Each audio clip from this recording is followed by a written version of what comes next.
वफा न्यूज, रहे खबरों से बाखबर। नहीं लिखे इस वक्त चंद ही सही, मतलब ना होने के बराबर ही सही।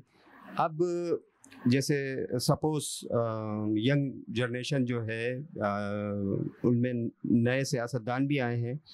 वज़ीर ख़ारजा मोहतरमा बेनज़ीर भुट्टो साहिबा शहीद के साहबजादे बिलावल साहब के बारे में आप क्या कहना चाहेंगी? पूरी दुनिया का दौरा कर रहे हैं, उनमें कुछ आपको नज़र आता है चार्म?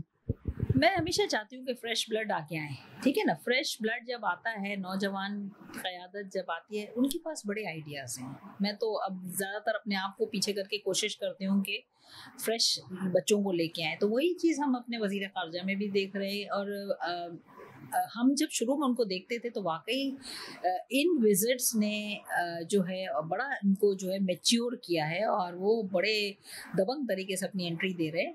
तो अल्लाह की ज़ात से उम्मीद है कि इंशाल्लाह ये फ्रेश ब्लड पाकिस्तान की किस्मत के लिए बेहतरीन साबित हो।